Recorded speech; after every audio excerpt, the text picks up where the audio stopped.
What is shaking? Holy fuck. That deserves this right here. That deserves a crack of the can because that was holy fuck. What a football game. Even if you weren't a fan of those two teams, that was a fucking incredible game, wasn't it? Thursday night's usually a dumper of a game, and tonight was the best Thursday night game I've seen in a long time, if not ever. Man, I'm curious. I'll let you guys throw this out there in the comments. Best 49er win since, and not a regular season win, because playoff games are different. Every playoff win's better than this win, but best regular season win since when? No Purdy, no Kittle, no Pearsall, no Ayuk, no Bosa. I think no Jennings. No Barch, no Jennings. I mean, everybody. Mac Jones on one leg.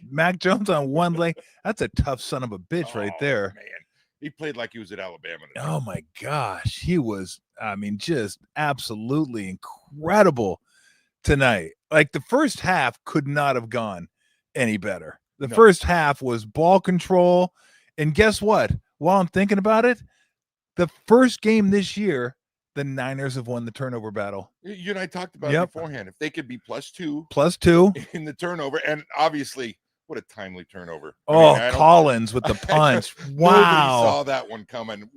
He's a monster of a man. My God, he came down with a hammer. Oh, we were like going crazy on the couch, like, oh my God, it's out. It's out. And then they came in, and I thought they were going to say it's down or something. They're doing the whole, okay. Oh, Niners way. I was like, oh my God, they got the ball. And not only do we not have to talk, we can actually talk special teams and feel good about the special teams. Pinheiro, 59-yard field goal, skimmed the one in overtime, but it still counts. And then the blocked extra point loomed large in that game. Oh my God, did it ever. Pinheiro, though. I know, 59. 59-yarder that would have been good from about 68.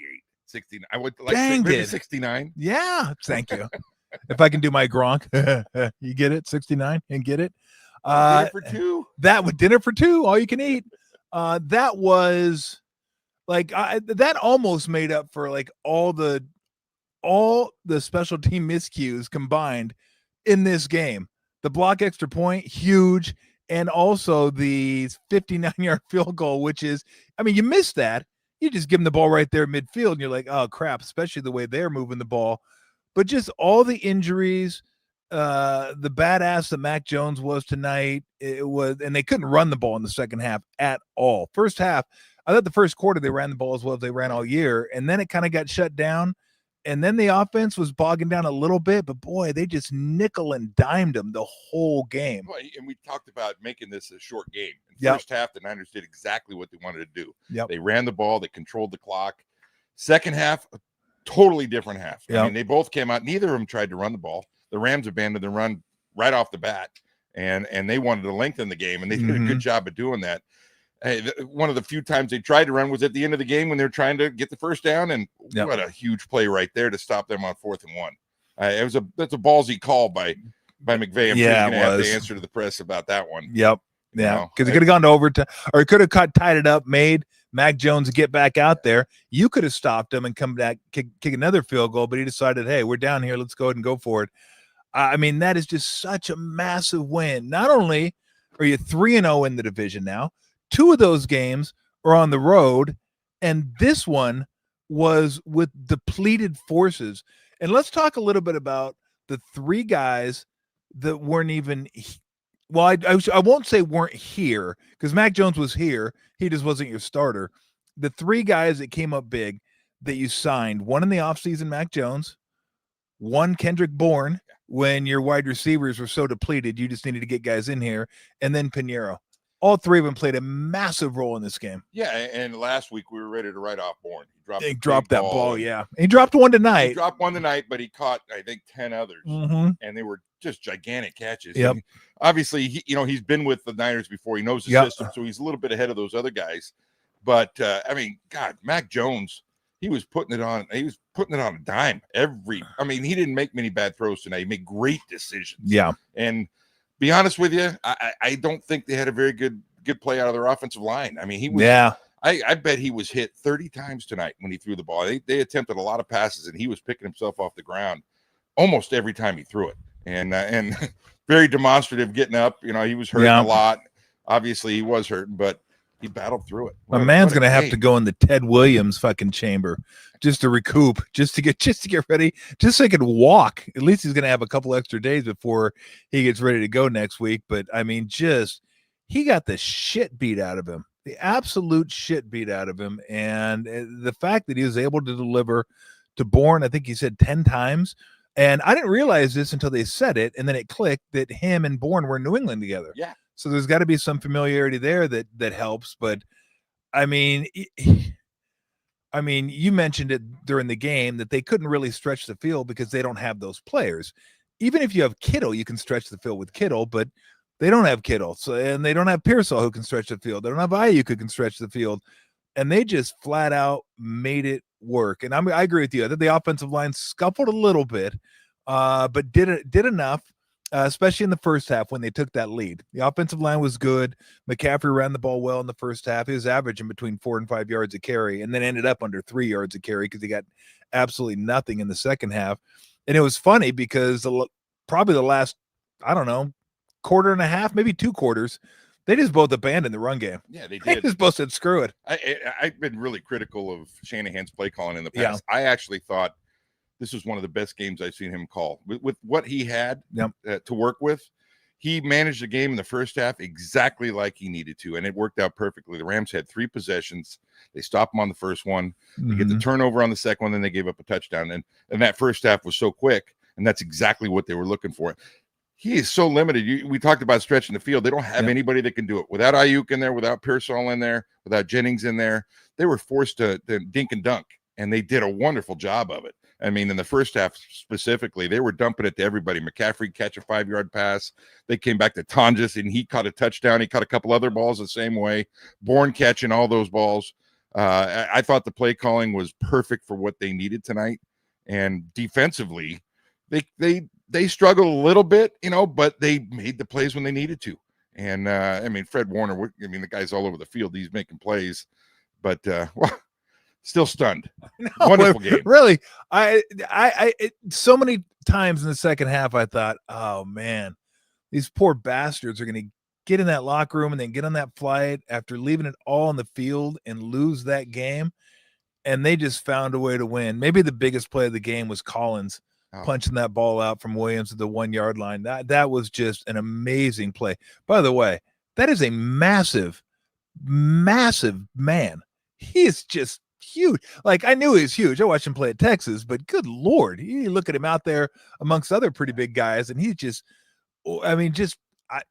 timely is an understatement. And that play stands out, but he made a lot of plays tonight.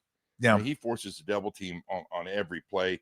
On that last play, he got penetration. He forced the bounce out right into the linebackers, and he may not have made the tackle, but he was a big factor in that stop. They did everything well. And I thought even, at the end of the game, should they have lost this, I was really excited about how they played and just with the passion they played with. Yeah. They knew going in, they were huge underdogs. You talked about the line, it was +4 going in, made a 5-point swing. In the NFL, that's almost unheard of. When Brock Purdy's not playing, they jump to +5, and for them to come in and steal a win on the road against the Rams, who are a really good football team on both sides of the ball. Yeah, sometimes you never know. I thought it was going to be the worst bet I made all year. I took the Niners at 4, and then I went to 4.5. I go, oh, the Niners always play the round. I'm gonna take it at 4.5 because I was dumb and I didn't think, you know what? Purdy did get hurt last game, and Pearsall was hurt at the end of the game. Maybe I should. And then I went to 9. I'm like, I'm an idiot. Look at all this, the negative line value that I got. Just stupid play. Should have waited. If I would have waited, I wouldn't have bet it because all the injuries came out. And sometimes stupidity works in your favor. It does. I mean, it's not the smart play because you're stupid, but sometimes you catch a ticket, and that was kind of fun. You do. There were so many things tonight that made you think. We talked about it. Should the 49ers have taken a safety? Yeah, right at the end of the game. And that thought crossed my mind. I thought either way would have been a good choice. If they take the safety there at the end, they kill a few more seconds. They punt from the 20. Yep. Probably, knock them down to about the 20-yard line there. Make them have to go a little bit further. Obviously, the right decision now. Yep. But there was a lot of thinking going on. A really strategic game. One of the most strategic games I've seen in a long time. And I thought the Niners did a really good job of bottling up Williams, the running game, because the Rams gave up on the run. They just did not run the ball. They said, "Screw it, we're just gonna pass." The Niners weren't getting a lot of pass rush, occasionally here and there. The first drive, or maybe the second drive, was when they got the best pass rush. They sacked Stafford, and then after that, they kind of didn't blitz, and then they did, and that's when Williams got the touchdown pass. And I thought they pulled their horns back a little after that. But you have the lead, you don't want to give up big plays. I get it, but it's just, look, you don't have Bosa. And it's going to have to be something you deal with the rest of the year unless you go out and get somebody. If you don't go out and get somebody, now there's always the possibility. Now, Michael Williams didn't come into the league as a pass rusher. He came in as just a big physical kind of edge setter. But, Huff's a pass rusher, but they weren't going to use him this many snaps. He was going to come in on third downs. So either you go out and get somebody or you're just going to have to be creative every single week. But again, holy fuck. That was wild. And then with Pinheiro now, I feel like, hey, the Niners are kind of I feel like we're like other NFL teams, right? The Niners are like other NFL teams. They have a kicker that when he goes out there, you just kind of expect him to make him, especially the easy ones. Who used to cook for them? Yeah, moo. How things have changed. 4-1 last week. Man. We were reeling, going, God, they lost to the Jaguars. And now they got to play the Rams. This is a signature win. Yes. And this is something that's going to give them so much confidence. Not saying they're going to win every game, but it's got to give them confidence so we can go into a road game against a good football team and beat them without the guys we had.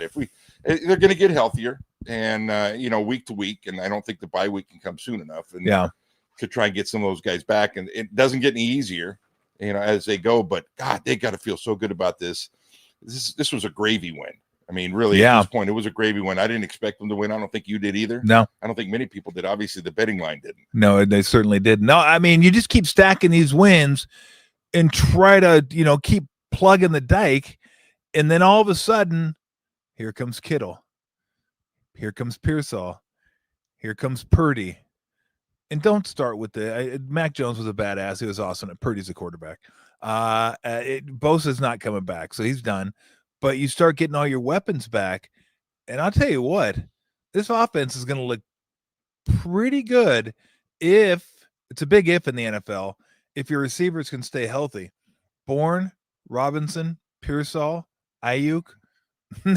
now you're saying, oh, we got plenty of guys now. We're really good, and all this is doing is adding some depth. Yep. Which they didn't have at the beginning of the year. These guys are getting experience, much needed experience and confidence, not just at the quarterback position, but look at these wideouts. Those guys really in about 3 or 4 or 5 weeks probably won't be on the field very much. Yeah. But now you feel comfortable putting them in because they can do it. And I can't tell you how valuable that is because more guys are going to get hurt. Yeah. And to have the ability to go in and give the confidence to your coach to do it. And I'm interested to see what happens when they do come to full strength, what they can do offensively, because they will be able to stretch the field, which they weren't able to do these first 4 games. Yep.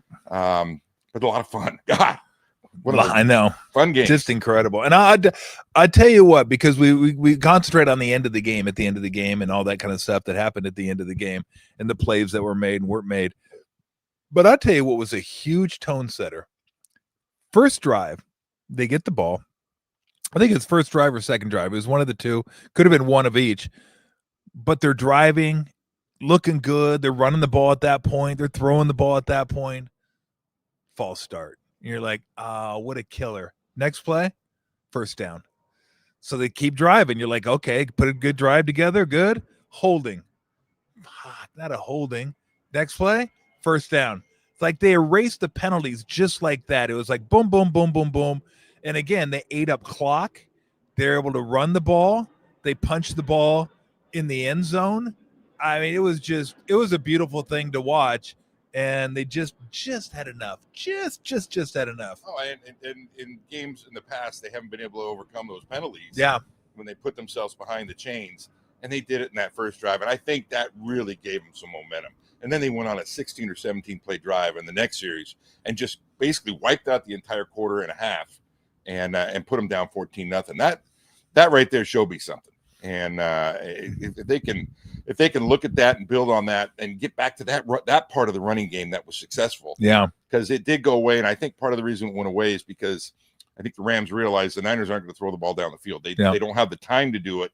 They don't have the guys to get down there. So they started squeezing the field a little bit more, putting more guys up in the box, made it tougher to run. And you can see that they were putting pressure. As we said, he got hit every time. And seemingly. It wasn't like he had all day to throw back there. And gutsy performance. Not only could you make a case through the first 5 games of the season that Mac Jones was a great signing by the Niners, you can make a case he's one of the most important signings in the NFL. No, and like not in terms of like big time high end free agents and stuff like that, but just a guy that like he could have gone other places. A lot of people could have had him. Would they say it was 2 years, $7 million, something like that? It's so, oh, absolutely. You kidding me? I mean, the games that he's already banked for them and this performance right here, just an incredible performance by Mac Jones. He was on target again. Tough son of a bitch, hung in there. You thought he was going to go out. It was weird that he laid on the ground because he had a cramp and his knee brace was giving him problems. I thought his knee brace, after I looked at it, might have dug into his calf, and that's what was hurting him. But it looked like he was done. Yeah. And I don't know who was happier, Niner fans or Adrian Martinez, that he was getting back on the field, because apparently Al Michaels said during the break he jogged off the field. So you're like kind of, whew. And at least he's going to be in the game for the hopefully for the rest of the game. But what does that put them now? So they're 4-1. Rams 3-2. Or the Seahawks 3-1. 3-1. And the Cardinals have 2 losses, right? Cardinals have 2 losses. They're so 2-2 right now going into this. Okay. Week. I mean, you can't ask for any more out of the first 5 games of the season. Again, they've stolen a couple of them. Yeah. I won't say they stole this one. Like, they earned this one. There was no like having to come back at the end. If you want to say they stole it because of the punch out by Collins, I mean, I guess you could. But again, this one's one they earned. This is one they kind of led from the wire. Were in the game the whole game. The Cardinal game and the Seahawks game were ones they definitely stole at the end of that game. And then look, they deserved to lose against the Jaguars. Jaguars played better that game, but the first game this year, they won the turnover battle. They pushed a couple of them, lost 2 of them, and the first one they won, and they need both of those turnovers. And they really took good care of the ball. Yeah, clean game. A very clean game all the way around. No lost fumbles. I mean, no even gained fumbles. Yeah. Fumbled and picked up. They really did a nice job. Jones made good decisions, threw the ball where only the Niner guys could catch it. And just the forcing of the 2 timely turnovers, which were just, in my opinion, the difference in the game. Yeah. You know, obviously the Rams are going in for a score there at the end, which would have been tough to overcome. And on that second drive, they drove it all the way down. They were looking to score again. They were actually in field goal range, and then they fumble on a perfect pitch. Corum took his eyes off the ball, and man, I know. It's just like you think about it, and you're like, I might have to go back and watch that later on just to make sure they won that game. I think they won the game. I'm pretty sure my score app says they won the game, but it didn't feel like at the end. You're like, there's no, how are they going to win this? And then again, you don't expect a fumble at the 1 yard line. At the 1 yard line, it was interesting though, because Bergie and I were talking about what to do. Do you run it 3 times and then run around the end zone a little bit? Now, I don't think you can do what the Ravens did against the Niners in the Super Bowl anymore, now that I think about it, because I was like, hold everybody, run off 10 seconds, run out of bounds. I don't think you can do that anymore. I think there's some rule in place, that you can't do that. I don't know what the penalty is for doing that, but you can't. So you stand a chance to lose, but you're going to get better field position because you're assuming they're probably going to tie the game. They ended up tying the game. Shanahan's probably thinking, well, either we're going to lose this way. If we hold them to a field goal, at least we can go to overtime and see what happens there. It's showing great confidence in your defense. And, I feel like the Rams had a ton of yards, and they did. I think Stafford threw for almost 400 yards. Yeah. But most of their damage came between the 20s. Yep. And not only that, their best, there's obviously their best defense tonight might have been their offense, specifically in the first half. When you limit the Rams to 3 possessions, you're basically using your offense as a defense and keeping them off the field. And they were so successful with that. Not as much success in the second half doing that, but still, you give up 23 points to the Rams on the road. That's a really good performance because they've got some weapons and they're tough to stop. They got a great running back, 2 great receivers, and a Hall of Fame quarterback. So, this was awesome. For me, the Niners got the win, and my guy Nate Landman had a phenomenal game. Yeah, in case you don't know, Nate Landman, middle linebacker for the Rams, played for Berge at Monte Vista, and he had a hell of a game. He was all over the field. He batted 3 balls down. Yeah. He had probably 12 or 13 tackles all over the place. So he had a good game, but the Niners still came out on top. So best of both worlds for me. I was going to read the stats here, but since you're asking, Andrew, what am I drinking? I'm drinking a Back to Normal. It's a pale ale by Fieldwork, and Bergie's drinking a Fest and Last. It's an Oktoberfest beer from Fieldwork. So we're drinking a little Fieldwork out here celebrating. Let's see, total yards 407 for the Niners, 456 for the Rams. And I think the Rams probably did it in fewer plays. I'd have to add it up, but 27 first downs. Niners were 7 for 18 on third down. The Rams were 4 for 10. Niners were 3 for 3 on fourth down. Rams were 2 for 3. Neither of them ran the ball well. Rams 78 yards, Niners 74 yards. Sacks, they only had 1 each. Tell Mac Jones that. He's going to be like, bullshit. They had more than 1 sack, didn't they? No, they only had 1 sack. Punts 4 for the Niners, 2 for the Rams. Penalties 5, 8. Yeah, if you're going to really, really nitpick if you wanted to, Niners got a little handsy in the secondary at times. Lenore got caught a couple times. Some of the penalties hurt a little bit. Hands to the face, although the hands to the face on Micah Williams was bullshit. That was not a hands to the face. And then the running game, like at some point they got to get this thing fixed, but you haven't got it fixed this year, and you're 4-1. So at some point when those weapons come back, to your point, they're going to be able to stretch the field a little bit, and that's going to open up a little bit more room for McCaffrey. I bet you if you looked through the first 5 games of an NFL season, you would be hard pressed to find the gap between a running back's running stats and their receiving stats, because he might lead the league in receptions. Well, no, Nakua does that. These guys open every play. It's like, how do you go from Cooper Kupp to Nakua, where the guy's like open every single play? But aside from Puka, he might be second or third in receptions. He's got to lead all running backs, and it can't be close. And the running totals are a little bit deceptive because a lot of the throws they make to him are just long handoffs, basically. Yeah, the swing routes and the check downs, and those are design throws to him that really are extensions of your run game.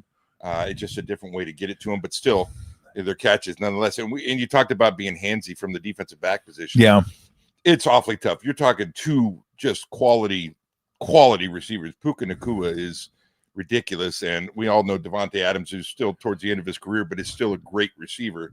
It's tough. That position is so hard, and I think you can call that hold almost every play. When you watch, there's always contact, and it's just such a it's just a subjective call, and you never know what one guy's going to call and one guy's not. Unfortunately, they call them down the stretch.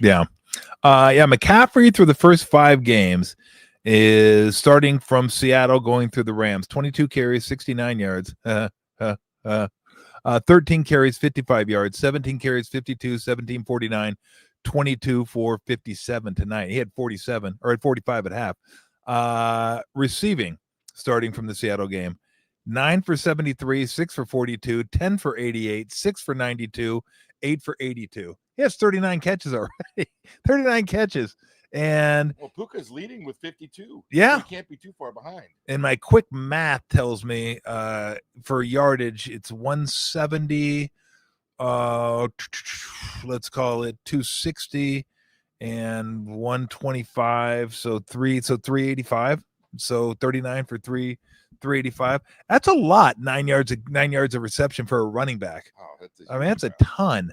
And that was another huge play in the game that we didn't get to, because this guy's really good at that knuckleball kickoff. Cardi is. It's tough. But boy, in overtime, oops, he didn't get to the landing area, and they got the ball at the 40-yard line. What, that was a massive play. So instead of starting, who knows where you start? Maybe you start further up. Maybe you start at the 30, maybe at the 20 if you screw around the kickoff. Didn't get to the landing area, get the ball at the 40. Now you're 20 yards away from field goal range already. To your point, another special teams gaffe by them. Yeah, and he missed a field goal. And they missed a field goal. He bladed a 4-iron. Yeah, it's the special teams tonight were an advantage. The Niners had one of the first games where I would put a check in the box that they won the special teams tonight. No doubt. Yeah. You want to hope Panera, hopefully he can keep at this pace. Sooner or later he's going to miss one. You got to expect that. I mean, the 59-yarder, I wasn't expecting. Well, no, he already missed one.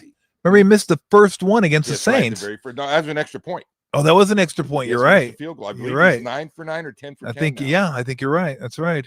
I just remember when he missed that, because we were there for that game. Everybody's like, oh, here we go. Could we just have a kicker that can do what kickers do? Guess what, Niner fans? You now have a kicker that do what kickers do, like make field goals and occasionally make a bomb like he did tonight. So that was just an absolutely amazing game. So we'll take some comments if you want. Again, where is this in terms of like, when's the last time the Niners had a regular season victory that felt like this one, where you get your, I wouldn't say backs up against the wall, because they're 3-1, but they're going division rivals. You're banged up, you're hurt, you're on the road, you have a chance to take take your place at the top of the NFC West, and not just injuries, a ton of injuries to really important guys, and find a way to get this win. I can't remember a game. And again, there's probably one that I'm forgetting, but this just seems like a massive game. And to your point earlier, it's just so huge in how you feel about, like, hey, look, we can hold the fort until everybody gets back. We're fine. We're good. Now we have depth. Now we have guys that can get out there and battle and win tough road games against a divisional opponent. And that is so huge to me, that they are now 3-0 in the division. They beat each of them once, and 2 of them on the road. It just seems like such a big deal. It's a huge deal. I mean, and arguably the 2 other, I don't want to give the Cardinals, but I think they're a step below the Seahawks and the Rams, and to go on the road and beat both them. We said a couple of weeks ago, that was probably the toughest place we were going to play when they played in Seattle.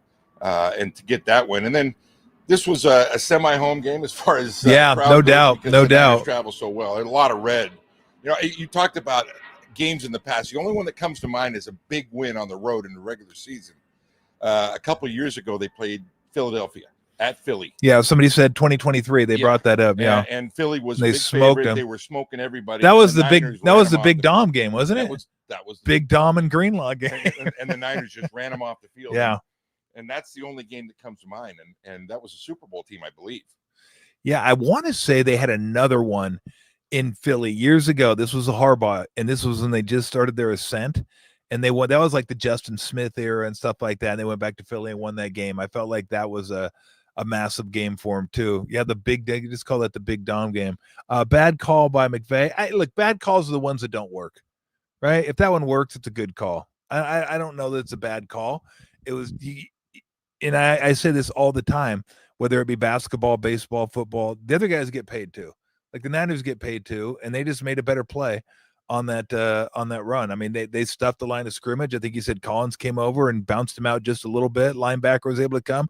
I think Lenore was able to come. I think it was him, but whoever was playing the corner on that side came, and they just had 3 guys there. Warner had a hand in there. So, I mean, what a hell of a play. Yeah, I don't think the play call itself is the thing that I question. The decision to go for it, I understand why he did it. You didn't like the run play. I didn't like the run play. You hadn't run the whole second half. You hadn't had any success running it. You lined up in a formation where pretty much you knew they were going to run it, and they'd had so much success throwing the ball underneath to Nakua and to Kyron Williams and to the tight ends, had a lot of catches. The play call itself, I didn't like. The decision I did like. He wanted to go in and win it. I think if you want to win it, you got to let your best players win it. And obviously in the second half, the best players were Stafford and Nakua for them. And neither of them got the opportunity to make a play. Yeah. I mean, Kyron Williams did run it for 4.6 a carry. Yeah, a lot of that in the first half. And a lot of it was that one run they bounced to the outside, probably for 15, 20 yards. So you had Bourne 10 for 142, but McCaffrey had 8. Tonjes, this dude, incredible. Go get him on your fantasy team. He's still out there. Go get this guy. 7 catches, 41 yards. Of course, you only got 1 week to get him because as soon as Kittle comes back, then, well, he's going to be, I won't say right in the pine, but his chances will be limited. Robinson had 3. Juszczyk had 3. Valdez-Scantling had a big one, too.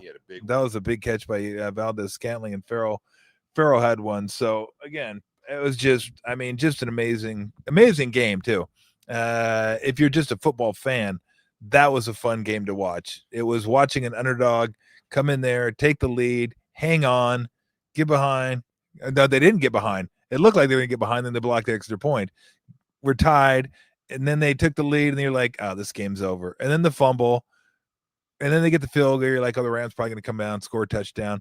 They had that big play to Atwell down the right side. I think they got down to the 20 or something like that, and that's when they got stopped on downs. But it just felt like they were hanging on. It's like that cat in the poster. Hang in there. And they were just hanging on by a claw. It was like 4 claws and 3 claws. And you're like, oh, you got 1 claw left. Just hang in there. And they managed to hang in there and get it done. They did. And you mentioned before that don't start thinking that Mac Jones is going to replace Purdy. No. Mac Jones, wonderful job. And he is the epitome of a pocket passer. And you didn't see much of the Niners offense tonight. The Niners offense is, for years, has guys, the quarterback getting to the edge on boots and nakeds, and he's not that kind of guy. So a lot of that stuff doesn't come into play with him. You get Purdy back where he can use his feet, and it's pretty obvious to me now that they went with him about a week too early. And Purdy obviously was hurting, and his throws showed it last week. And hopefully this gives him an opportunity and rest him next week. I still would, just to try and get him back since you got this win and get him healthy, because then your offense really opens up, because the quarterback running the ball, if he's a threat, it just makes it that much difference. You don't have that threat with Mac Jones. As we saw when he threw the ball with linemen down the field, he should have run to the sideline, tried to get out of bounds and do something that way, but he couldn't get there. You throw Purdy in there and he turns that into a 5-yard gain. Yeah. So, for those people that are saying that, that's not right. You'd be happy that you have him as a backup and that can come in there and start, but you're limited with what you can do in that offense. Well, you think about it, and Mac Jones, the one thing he did tonight, super accurate, quick decisions. Like, he saw it and he let it go, and he put it on the money when he saw things. But to your point, you start looking around the league, and who are the best teams in the league, and what do their quarterbacks do? You got Mahomes. Runs it. He's actually ran it more this season than he does during the regular season. It's not just again. His overall running, it's moving in the pocket. Exactly. And all the things he does. Allen, same. Lamar, although they're scuffling, but you expect them, if they ever get healthy, they can get back into it, because I just think that division is still there. That division's going to be hanging there for a while. I don't think Pittsburgh's running away with this thing. Who else is there? There is Hurts. Jaden Daniels, when he's Jaden Daniels, Hurts is a guy that, although he doesn't throw it that well, at least he hasn't this year, but he uses his legs. Really, you think about the best teams in the NFL. I mean, Baker can run it a little bit too. The Rams are probably the one team that you have a strict pocket passer, and that's fine. You're like good having that guy in the pocket. He doesn't run, doesn't do a lot of boots, stuff like that. He doesn't really he's not a threat with his legs, unless I'm missing somebody. I mean, most of the teams that are really good, that seems like a requirement in the NFL now, the way the offenses are run. You better at least have the threat of, hey, if you're not going to guard me, I'm going to use my legs. And if you don't, they're going to burn you, and it brings the defense up a little bit, and then you can start picking them apart behind them. And you have so many quality elite pass rushers in the league that are getting to the quarterback. If you can't move, and then you're in trouble. If they know where that throwing spot is every time, he's going to take 5 steps or 7 steps and be in the same spot. Eventually it catches up to you. That's where we talked about the Niners, not their lack of pass rush, really scared me tonight because Stafford's the kind of guy, if he sits back there, he can pick you apart. And he did. He threw for 400 yards, and he wasn't able to get the ball down the field at the end. And like I said, between the 20s, they got a lot of yards, but their defense really came through in the red zone, that's for sure. If we were to do, I'll ask you this. If we were to do 3 stars, hockey style, 3 stars of the game, who are your 3 stars of the game? Mac Jones. Okay. You know what? Every week I'm picking Fred Warner. Okay. And I'd probably go Kendrick Bourne. Ooh, that's a good call. Tonight. That's a good call. My 3 stars would be Mac Jones, Pinheiro, and Collins. I mean, that's those 3 guys. But Bourne, I mean, how could you go wrong with Bourne? And then, I won't take Warner just because, I could take him every game. You can give him your first star damn near every game because, he's Fred Warner. So, just an incredible game. All right, let's take some comments and we'll see what you guys have going. Let's see. Your boys, the Bergman boys. Oh God, what's this going to be? I'm afraid. Do we think Shanahan was calling plays that were timid tonight, especially in crunch time? I think he was calling the right plays for what they had. You know, you can't. It's the old adage. You can't, and I don't want to use this as a bad term, but you can't make chicken salad out of chicken shit. Yes. Not that they're chicken shit, but they. Well, it'd be bad. Have their it'd be bad chicken salad. Yeah, is really what it would be. And to try and do things that you're not capable of, that's not good coaching. He knew what they were capable of, and he's practiced with them all year. He knows what each guy can do.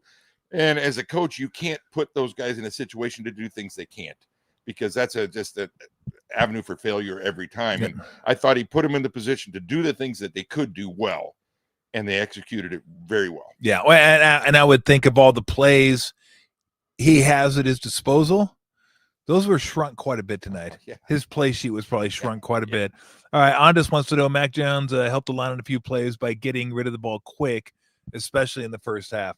I think he did. I think he definitely helped the line. Oh, he totally helped the line. He still was taking shots on those. He get rid of the ball quick, and there was a couple. How many times was he picking himself up off the turf? And that's going to be an issue. McKivitz did not have a very good game. McKivitz did not have a good game. He looked like he had lead in his feet. They were going around him so quickly.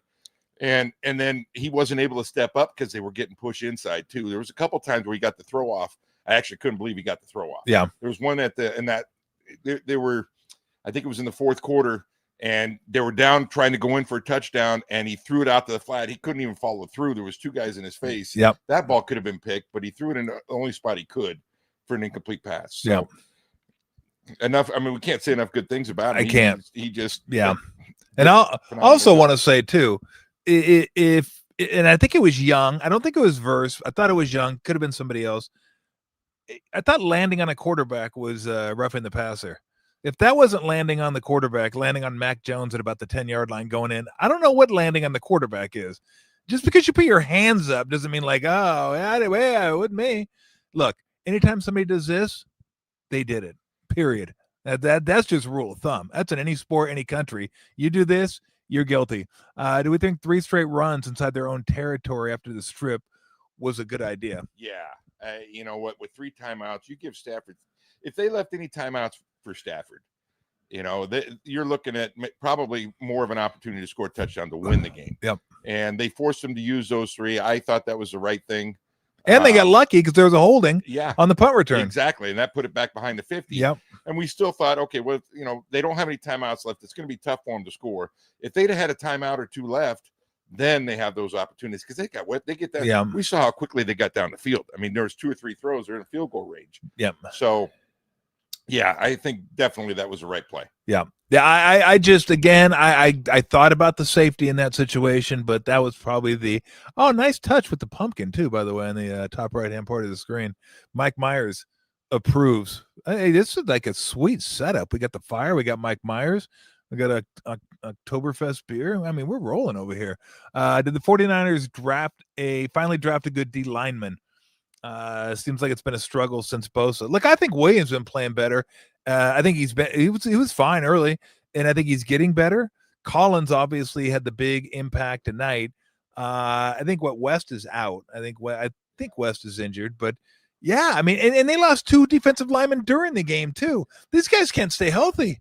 Like, I don't know. I don't want to say the training staff needs to pick it up over there, but I'm sure they're doing what they can. It's just frustrating, right? When you're watching the game, you're like, Jesus, another guy, another one. Like, they're just losing guys right and left. It's amazing. They're 4-1 at this point, but my goodness, how about finishing with some guys? Would they lose Davis tonight? I think Yetergross Matos was out. I think it was a hammy. I don't know.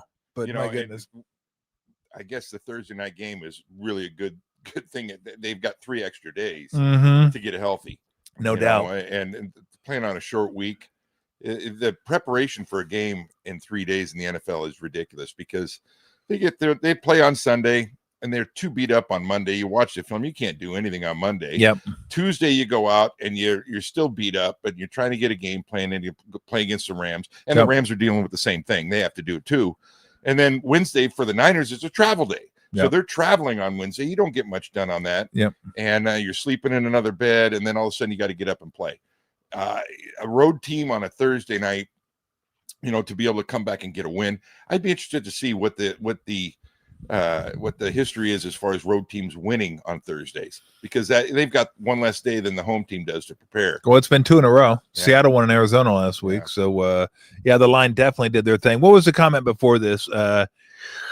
Max or Ogden? Go ahead and keep those comments up, too, until we get done answering the questions. We're just kind of rolling through them a little bit. I want to make sure we get people, since we're just chilling out here. And I'm not going anywhere. I still got a beer. I'm kind of running out a little bit. I might need to replenish here in a second. There's a sign that says beer break. We do have a beer break sign. We definitely do have a beer break sign. And if that ever were to pop up, I'd almost be forced to go get another beer. So I'm not going to say put it up or don't put it up, but if you do put it up, then you're going to force me to go get another beer and sit out here by the fire, which is really nice, by the way. This thing is toasty. Like, I'm digging this. I don't come out here enough and just hang out at night. My daughter comes out here. I think there's a couple smoky sticks that are in there. By the way, my daughter, I thought was going to vomit on herself the last quarter and overtime. She gets so stressed. I go, "You going to tap your foot the whole game?" She does that the last fourth quarter. Like, the foot just keeps going like this. She goes, "God, I hate this. I hate this. I hate that. I hate the stress." I go, "Don't worry, the Warriors are coming. You'll be good to go." How many people out there listening are like us? Well, God dang it, Kyron Williams scored, but I got him in my fantasy league. Exactly. I'm pissed he scored, but that's a point. I was kind of like that when Cardi missed the field goal. I'm like, "You son of a bitch." I guess that's okay. If you're gonna miss one, miss it here. This is a question. Another. What are your boys doing? What's Gavin doing? Is he just watching? He got nothing else to do. Were you hoping for a last-minute punch-out from Landman, or were you staying true to the 49er faithful? I was staying true. There you go. I wouldn't have minded a tackle, but no punch-out. He tried to punch it out, didn't he? My boys are just like Haley. They live and die with the Niners. They have their jerseys on for home games and road games, and they go crazy watching it. So, they're as interested as anybody. They love it. Yeah. And there's so many people like that. And I mean, we notice it when we go on the road and go to the Niner games, how many people are on the road. Yeah. I mean, it's usually dominated by 49er fans. There's no chance Lindsay's watching this, is she? Absolutely not. Good for her. She shouldn't be watching it. Oh, that's a good one, David. We were talking about regular season games. What about the Dre Greenlaw stop in Seattle to win the division? That may have been that. I don't know if that'll ever be beat, because that had playoff implications. It had home field implications. I think they both were going to be in the playoffs, but the Niners got the 1 seed and Seattle dropped to like the 5th seed. But I don't know if it had the swings of, it didn't, but it was still tense. Though. It was tense. I can't remember the name of the tight end he stuffed right there at the 1 yard line, but that was Noah Fant. No, I don't think Noah Fant was playing in the NFL back then. I think he might have still been in Iowa, and if he was probably with Denver. But that was an amazing. Yeah, that'd be tough to beat that one, no doubt about it. Siegel was getting roasted all game, and he was the one that laid the wood to Williams. I thought, look, This is a tough offense to go against if you're DB. You got Stafford, Puka, Williams coming out of the backfield, and Adams. And no Bosa to rush. Yeah, no Bosa to rush. Heat, so yeah. Give Stafford, who's a Hall of Fame quarterback, time to throw. He's going to get you. And they're going to get you sometimes. I thought in the first half, Nakua had 4 catches, 27 yards, which is phenomenal. You do a great job on him. You're not going to hold him back. And they obviously they wanted to lengthen the game, and they started chucking it. And they were chucking it, and they were throwing everything to him. They threw a few to the tight ends, but everything was targeted to Puka, and everything goes through him in their offense. So, they're one injury away from being a mediocre team. If he goes down, then they got a lot of problems because they'd be very one-dimensional. No, absolutely. No doubt about it. Tom, do you have more beers after your team wins or loses? It doesn't really matter. Just if I'm in the mood to have more beers. I thought for sure that they'd put up the beer sign so I could go grab another beer. Like, I don't really have to. Like, I don't have to go get another beer. But again, if the sign were to come up, then I would probably go get another beer. Okay, there. I'm going to go get another beer. Hold on a second.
All right, we're back. Thank you for that. I appreciate you prodding me. I think I prodded you into prodding me to go get a beer. I'm going Oktoberfest too. Do the 49ers make a trade for a D lineman anytime soon? I would say this. I would think John Lynch is probably scouring the phones, asking what's out there, seeing if anything's available at the right price. But 4-1 gives you a little leeway now. You don't feel desperate. You don't feel like you have to make a trade. You don't feel like you have to make a trade that's going to be somewhat one-sided. So you can sit back and wait a little bit. But look, we all saw the pass rush tonight. It wasn't great. And they're going to have to be pressured no matter who they play to get to the quarterback. So I think the more they win, I think the more he'll be eager to try and go get somebody to help this team. Because if you start seeing a team that can build a 2-3 game lead in the division at some point, like, I don't know if that's possible, but if they do, then you're thinking, well, damn, if we can get to the playoffs, be a high seed, play at home, maybe get a bye. I mean, we'd still go way away from that. But then you're thinking, hey, let's go help these guys out and then help this team out and see if we can get somebody to get to the quarterback. I mean, Hendrickson's always going to be a guy that's out there, and Cincinnati has looked terrible the last 2 games. I said earlier this week, look, they're 2-1. They're not going to get rid of Hendrickson now. If they keep going this way, and keep looking ugly in the process, then they might start thinking, okay, let's get some draft picks for next year. But we'll see what happens with that division. But yeah, I mean, I don't see, again, I know John Lynch a little bit just from talking to him, but I guarantee you he's listening to everything, and him and his guys are probably looking and go, okay, who can we get? If it's not a big guy, just get some more depth, get some guys that can come in on 3rd down and get to the quarterback. And to your point, every week that you win, you can hold off. And each week, more and more people become available, because as teams start to fall out of the playoff picture, teams, young teams want to build draft capital. They want to get some draft picks, so they're going to unload some guys. So if they can keep winning, they should hold off for a little bit. Hendrickson right now is the guy they could target. Cincinnati, like you said, is heading downwards. But there's a lot of teams in that situation. And when they start to go, they're going to look to dump guys and improve for the future. So if they can hold off a little bit, more and more guys will become available. And I also think it depends on what the other team wants. Are you willing to give up that much draft capital? And we've seen what's happened to them in the past when they've lost that. They've lost some of their depth. Yeah. And I think they're a little leery of that. So I wouldn't be shocked if they wait a few weeks. 4-1, they're right where they need to be. They're leading. They're in the top of the division. Yep. Try and get to the bye week and see what happens. And, if there's somebody available out there that they could get and not give up too much draft capital, I think they'll do it. Yeah, I would think so too. All right, Manny. Will there ever be a meet and greet like at a bar or brewery or something? Bro, I just did that like 2 weeks ago or 3 weeks ago. I was at a field work. Where were you? We were at a field work. We had Ratto out there just soaking in the sun. Like Ratto just attracts sun. I don't know what it is, where the sun is, where he is, but it always finds him and just turns him into a lobster. And so we were out at field work. We'll probably get back to field work again one of these days. I think I've told you guys that field work's now sponsoring the show in part. So want to thank Barry for that, and obviously it's a perfect fit because I love field work and I love beer and love talking about their beer anyway. So yeah, if we do it, we'll probably do it at field work. Although we talked about there's a bar in Dublin that Cam Inman wanted to go to. I know the owner of the bar that Cam knows. I don't know him, but Cam knows him. Said he wanted to have us out, so we'll probably get out there again. But you're gonna have to pay attention. Like, I'm not sending fucking invitations to everybody. I'm not going to do handwritten invitations. You're going to have to listen to the show, find out where we're going to be, and then show up. This is for you, Berg. Do you think the turf toe could be impacting Brock's ability to plant throw? If so, what would the result be on the throw? If you have a bad toe, turf toe, it's such a weird name. You think turf toe. It sounds like no big deal, right? Come up with a different name. Yeah, it is. I've had it. It's so painful, and the only way it gets better is through time. There's really nothing you can do about it other than having time, and it definitely affects your throw, especially if it's your front foot. And as a quarterback, when you throw, you've got to get over your front foot to pull that ball down. Otherwise, it's going to sail. And you saw all of his balls last week. A lot of them were sailing high. Yeah. A lot of them didn't have a lot of power in it, because if you can't get over that front foot and drive the ball, then you really aren't going to be that effective, especially at that level. Things happen so quick, and you saw that. He's never had a overly powerful arm, but it's much stronger than it showed last week. That's for sure. And he's much more accurate than that as well. And part of it was he hasn't played in a long time, but I due to the fact that they didn't even suit him up, they didn't even make the trip. Yeah, that tells me that they brought him back a little bit too early, in hindsight. But that's you're right though, because with turf toe, you like somebody has turf toe, the first thing you think is soft. Just get out there and play. You go out there and play. I agree. I think they do need a new name that signifies the significance of that injury. Did they call it something before it was turf toe? If they did, I don't know. Yeah, it. I don't know what you say about a toe that makes it sound like a tough injury, but think about it. You got to try to run, cut, throw with a bum toe. Not easy. And if it's your front foot, especially, it's if you're a quarterback. Yeah. And if you're a player other than a quarterback, you're not playing at all. Yeah. Because you can't run. And so, hopefully an extra week here, maybe next week too, give them another week, and just keep biding your time, keep winning the games, and get your guys healthy. Zach says, how nice is it that the Niners line up for a field goal and we're not simultaneously crapping our pants? Well, look, I've never shat my pants on a field goal attempt. I hope you haven't either. I hope you're speaking metaphorically. I will say this though, it's nice to have a field goal kicker that you feel like he's going to do what other field goal kickers do, make the ones that should be made. And if you're at SoFi, I would suggest anything within 45 should be made. That's like almost like 98%. You're indoors, perfect weather, no wind, you're good.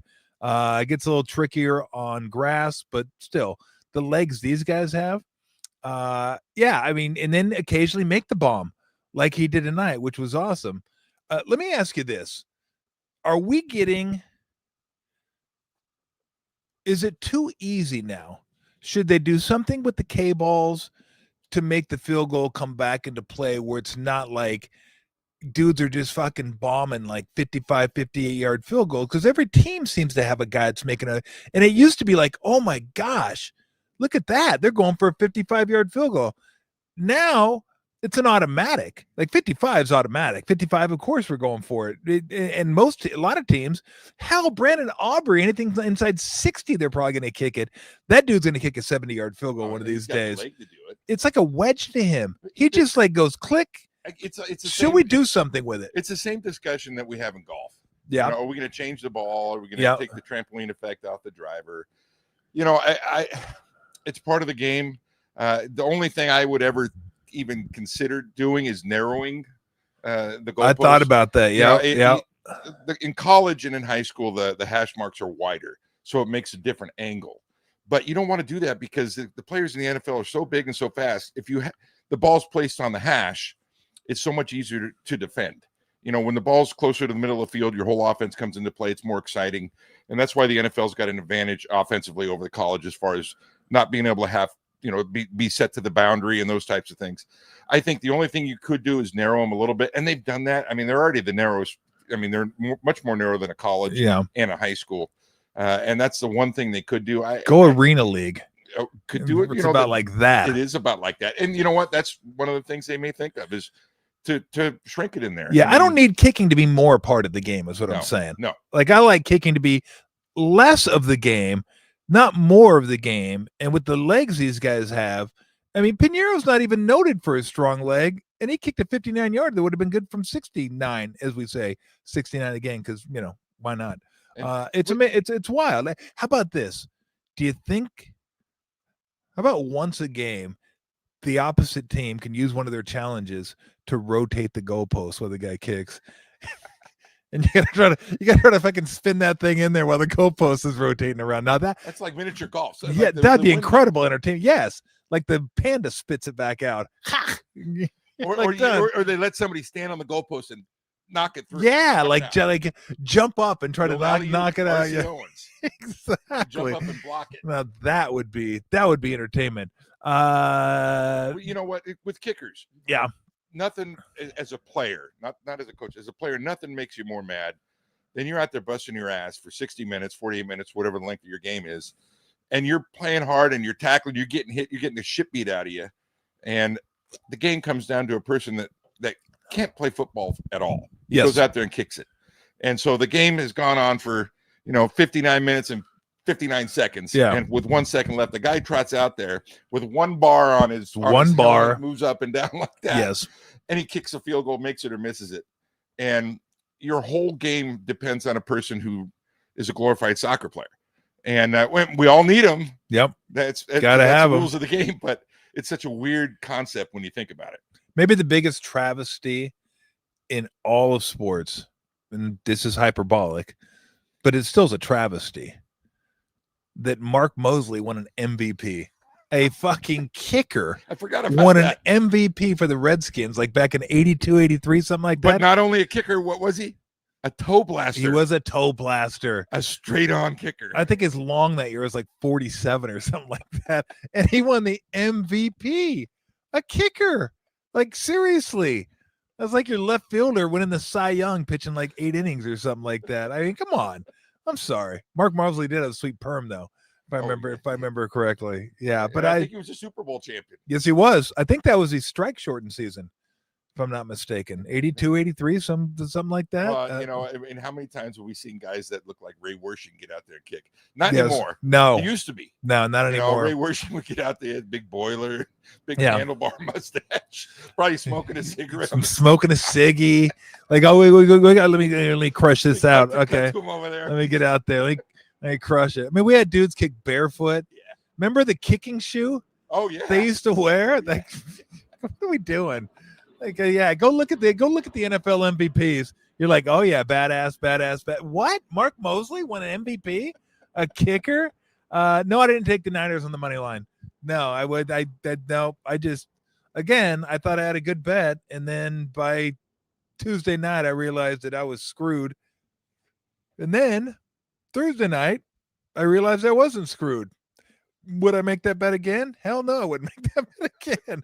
I might take him at 9, but I wouldn't take him at 3.5 or 4. All right, we got biggest weakness: edge rushers, cornerbacks, or O line. I'd go with O line. I'm with you. I think I'd go O line too. I mean, the running game has not been effective, and they've given. I mean, I don't care who the quarterback is. You can't take that kind of pounding much more. Yeah. And they're going to go through a lot of guys if that happens. And they got to shore that up. I don't know how you do it. Yeah. That's the thing is guys don't get rid of O-linemen. I mean, it's tough to get out there and get guys. You got to develop them and draft them. Get to the draft. Take offensive linemen. Yeah. And that's what they need to do because said McKivitz tonight. Trent Williams he's getting old. I mean, he's only got a little bit left in him, and he's not what he was. Yeah. And was Briegel the center or Brendel got beat like a drum on a couple of plays, and they got pressure on Mac Jones with that as well. So I think the offensive line is a huge problem right now, and until they get that shored up, you're going to see a lot of games like this. Yeah. I would like to thank the guy, too, that came up with that saying, beat like a drum, because there's so many different ways he could have gone with that are so un-PC. So un-PC. And I agree. Offensive line, I think with the defensive line, would they like to get edge rushers? But what are you going to do? I mean, fucking Bosa went out. He's one of the best edge rushers in the game. I mean, you can't plan for that. And as far as stopping the run, they've done a much better job with that than they have the last couple of years. So that's not an issue. And I don't think secondary is a huge issue for him right now. I don't. I think it's offensive line. I think they got to figure out a way to get the running game going. And to Berg's point earlier, once they get their weapons back and able to stretch the field a little bit, I think that might take care of itself. Robinson, they got to get Robinson going. Yeah. They're not getting any production out of him. And that's a killer right now because they've always had 2, 3, 4 guys they could throw in there. Guerrero maybe is a guy that they may want to give a few more snaps to because he always shows a spark when he gets in there. He runs hard, he hits a hole hard, and you're not getting that out of Robinson. Yeah, he seemed like the guy that fit Shanahan's system better than Robinson did. The one cut zone stuff. And as far as offensive line, I agree with you. If you took an offensive or defensive lineman to your first round pick every year, I wouldn't argue that at all. Shanahan thinks, and I think probably maybe like his dad, like I can make an offensive line. I can use these guys and coach them up and get them to do what I need them to do. I'd still like to see a big time offensive lineman if you can get one. And I think now that they've kind of taken care, because next year, I mean, we don't really need to get into this till the offseason, but the defensive line, they flooded this year. And I think they got some guys that'll be there for a little bit. So that should be taken care of with Fred Warner, Winters, and if Martin's a player, they've got the linebackers. I think they got the outside taken care of. With Upton Stout this year, and then Green playing, and Lenore playing. The safeties, Mustafa will be back at some point this year. McCaffrey maybe has a couple years left. Wide receivers, you got those guys signed. You got Kittle signed. You got so maybe next year's year you just go, let's get 3 offensive linemen. Let's get 3 of them and just try to bolster this thing. Game right there. I've always said it. Take as many linemen as you can. Take the best guy on the board, and you can't go wrong because that's where the whole game's won. Yep. Up front, both offensive and defensive line. As you said, they really did a nice job of getting some good defensive players. Warner, God, the thing that, we listened tonight, it's hard to believe it's his 8th year. It's incredible. And he's still playing at that level. And how long can he do it? I mean, he delivers so much punishment, and that's going to take its toll on his body. And even though he's a physical specimen and he makes plays sideline to sideline, 8-9 years playing that position, they're going to have to get some depth there too. Because I don't even know what they have behind him to move in. That obviously it's a big hit if they. Yeah. Oh yeah. Like him. No, absolutely. Look, you can replace wide receivers easier than O-line because there's just not a lot of people that size that are that athletic on the face of the earth. There just isn't. You get a lot of big guys that can't move when you see those all the time. And then some of them have been playing the NFL. You watch him move, you're like, fucking this guy can't even move left or right. Like he's slow and he's lethargic. And then you watch college sometimes, you're like, good Lord, this guy has a scholarship and then you realize there's just not a lot of those dudes around. And when you get them, they don't trade them. Very seldomly do you see a guy in the peak of their career leave that the teams just don't let him go. Yeah. You get a guy like Trent Williams at the end of his career, we got him, and the prime of his career, we did not. Yeah. Because teams aren't willing to get rid of those guys. You can't replace them. There's not enough of them there. And so that's one of the things you have to develop. One of the few positions that you can't go out and trade for. Yeah. Because guys don't change teams that often. What do you think about the OT rules? You like them? I like them. Yeah. It gives everybody an opportunity. I think it stems from that game with KC. Mahomes KC and Buffalo. And Mahomes took it down. They scored a touchdown. Allen didn't even get a chance to get the ball. Yep. And so they went, you know what? That's not right. Let's change it. I think it's for the better. Gives everybody an opportunity. I guess if you're a coach in a perfect world, you get the ball first, take all 10 minutes off and score at the very end, and game's over.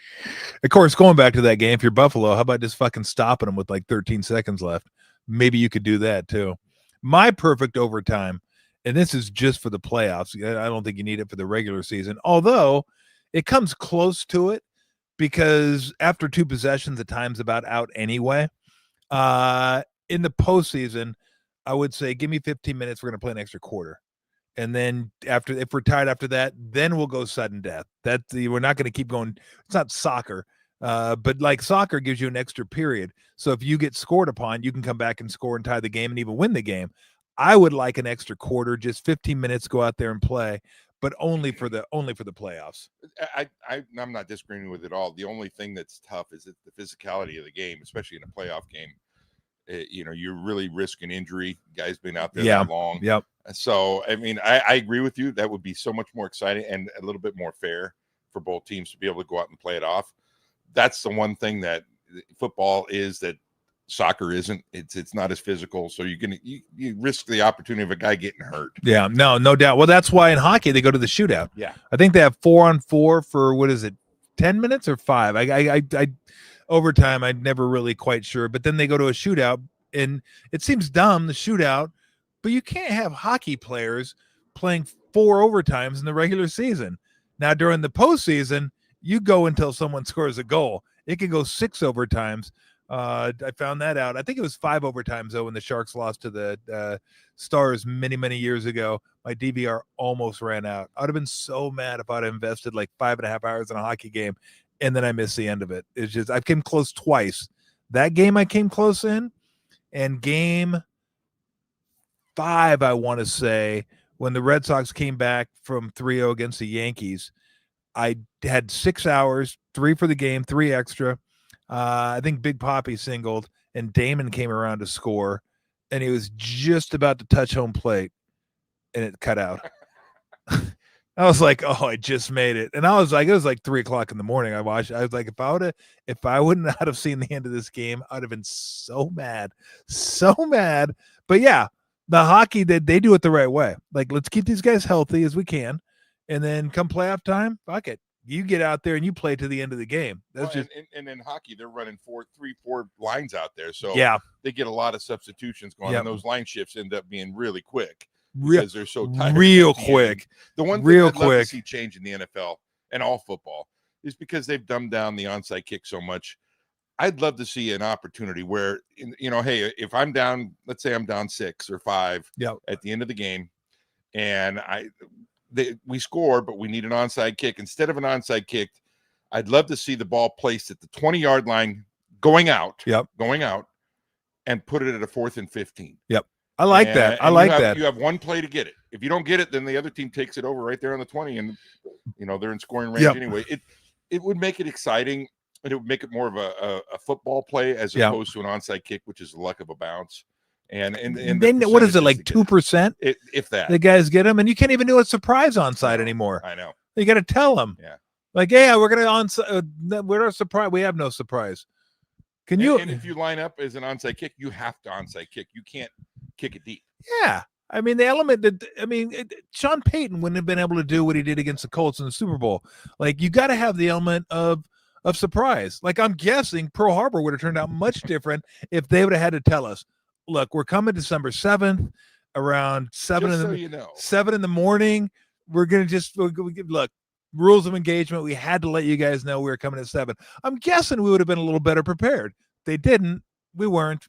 And then, history. Go watch Netflix. They had a great special on it. Led to the fireside chats. It did lead to the fireside chats. Way to tie it in. That's nice. We haven't even mentioned this in the shows we've been doing, but Ryan mentioned it. How great is it to have Salah back? I mean, how much of a difference is it between him and then who was it last year? I think it was Sorensen, then Wilkes before that, and then D'Amico was great. Like you could get D'Amico back, he'd be fine too. But yes, that's a great point that we haven't even mentioned. We talk about the players all the time, but yeah, getting Salah back has been huge. Yeah, huge. I think we talked a little bit about it last week. Some guys are meant to be coordinators, maybe not head coaches. Yeah. And he might fit that, but he may turn into a head coach sometime. He may have learned his mistakes with the Jets, but he is tailor-made, his personality to be a defensive coordinator. And his whole demeanor is infectious on the defense. He's excited. He gets excited about what they're doing. He's fired up. It's like having another player out there. As a head coach, you can't do that because you got too many things to think about. And he's brought so much energy back. You just see the confidence they have. I always say I wish he'd blitz a little bit more, but that's not what he does. I think he might change a little bit down the road if they're not putting pressure on, but his schemes are great. He changes coverages so well. He disguises coverages so well, and that fools guys, even the best of quarterbacks. I mean, there were times when Stafford had a lot of time tonight, but he couldn't find a guy. Yep. And that was because they did a nice job disguising their coverage. Yeah, they went from 2 guys who wear their emotions on their sleeves in Salah and D'Amico Ryans to Wilkes, who remember started up in the booth and then came down and didn't seem all that comfortable. And then Sorensen, they didn't but they'll obviously those are the guys that they thrive on. OT rule concept. What if you do 2 half-quarter periods, 7 minutes each? If it's still a tie, field goal kickoff. Absolutely not. Thanks for the money, but no. No, I just said, Dom, I want less kickers. I don't want more kickers. Now, the only way I would agree to that, if the kickoff included 5, like they do in hockey in the shootout, you have 5 guys and none of them can be kickers. Then I might think about it. Like, who are you going to have? Who are your 5 are going to be that go out there and kick? Are you going to have a wide receiver? You're going to have a quarterback? You're going to have running backs? You have 5 guys line up, best out of 5 wins. So that's the only way I'm down for it. But yeah, I don't want to see more of these guys. Would you, in basketball, would you love to see Shaq up there shooting a free throw to win a game? Game's tied at the end of it. Depending on who I was betting on. And we got to go best of 5. If I was betting on Shaq's team, no, I wouldn't want to see him up there. Although Shaq's great. I love Shaq. But Shaq always said, I made him when I needed to. I was like, big fella, if you made him when you didn't need to, you wouldn't need to make him when you needed to. Game would be over by then. You wouldn't have to worry about it. But hey, Hall of Famer, so whatever. He got the job done. I think, when you look at all the overtime rules, I think they're mostly driven by players. Like basketball is easy. It's 5 minutes. You go to a double to overtime occasionally. Not a huge deal. Not a huge risk of injury. Baseball ghost runner's stupid, which is why they don't do it in the playoffs. But the players wanted it. The players are like, we don't want to be out here for 13, 14 innings. So the fans hate it, but argue with the players. The players are the ones that are like, yeah, this is good by us. We'll be done after 10, 11 innings. We'll be out of here. We don't want to stay till 13, 14, 15, 16, sometimes 17 innings, although those are rare.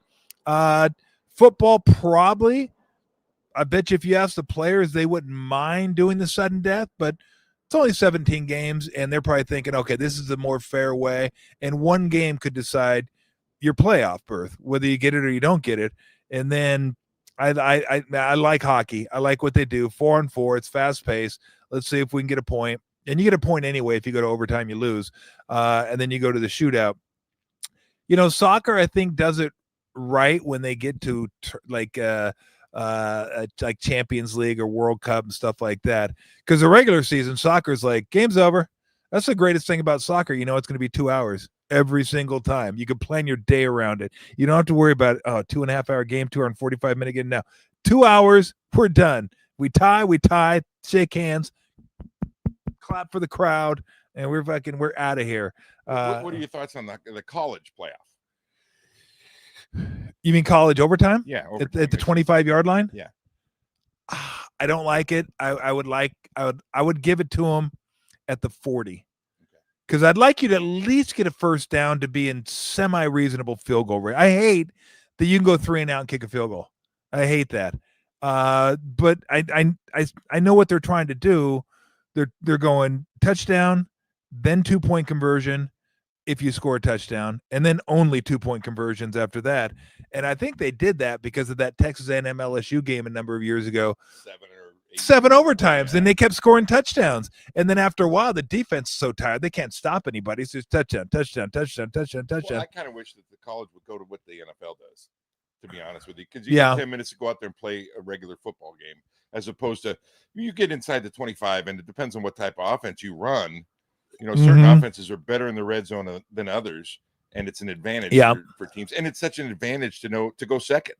You have 4 downs, even though it's a little bit like that now in the NFL, but because both teams get the opportunity to get the ball. But it's always been that way in college, where if I'm on the 3-yard line and it's 4th and 3, I'm not kicking a field goal. I got to go for it if I have the ball second. Yeah. If I need to get the touchdown, so it's an advantage for the defense for that, to go defensively first. Yeah. Now I'm okay with it now. I just like to see him move it back to the 40, not have it at the 35.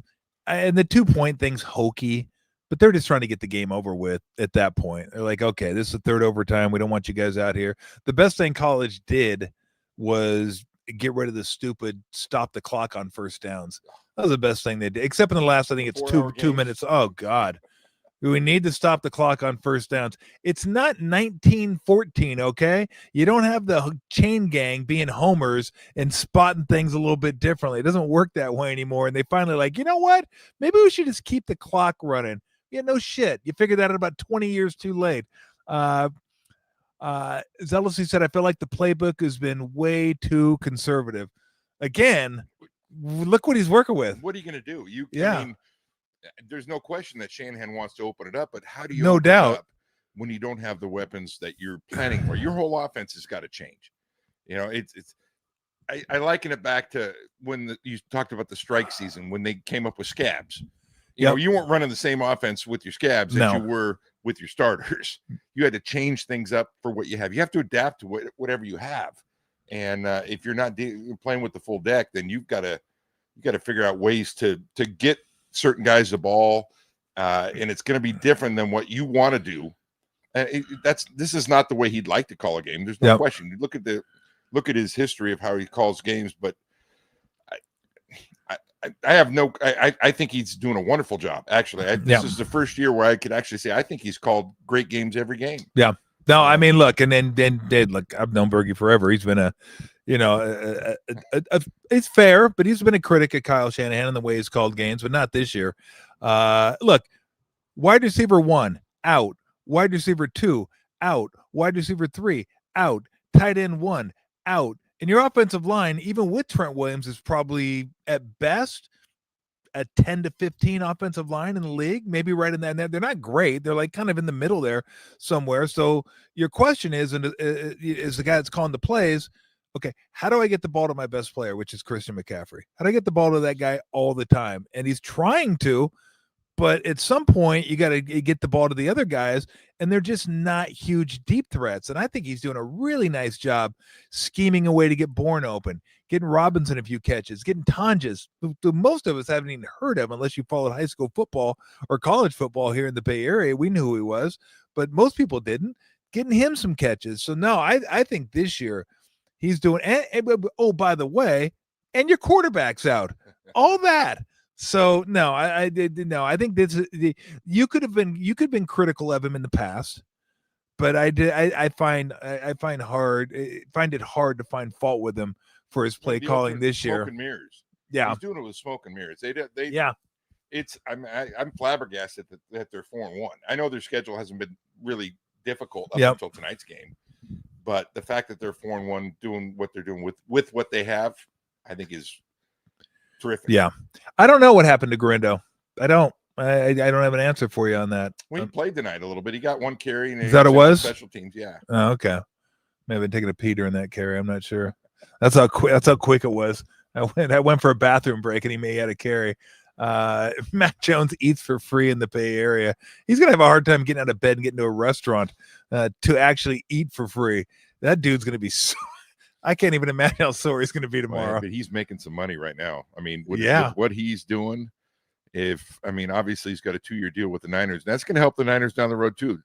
There's a guy that I wouldn't do it this year, but if they're going to get offers for him in the offseason because he's shown that he can do it.